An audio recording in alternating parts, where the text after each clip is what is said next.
Қайырлы күн баршаңызға. Бүгін мен сіздермен осындай керемет, өте дәмді мини чебуректердің рецептісімен бөлісемін. Менімен бірге болыңыздар.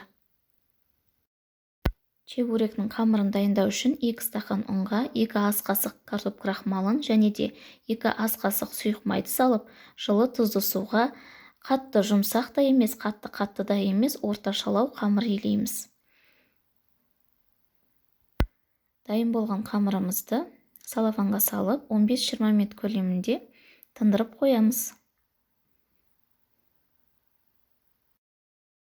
Салмасын дайындау үшін бізге 200 грамм фарш, 1 дана пияз, дәміне қарай тұз бен бұрыш салып, және де кішкене мөлшерде су құйып, барлығын араластырамыз.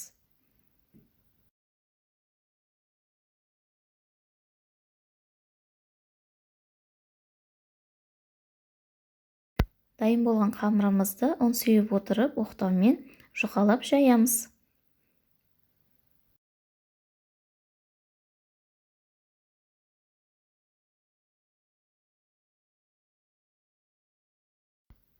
Жайып болғаннан кейін, менікі секілді формамен, не болмаса форма жоқ болса, шай ішетін кесемен кесуге болады.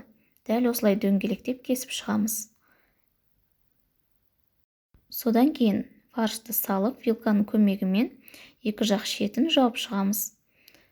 Біздің чебуректеріміз дайын болды.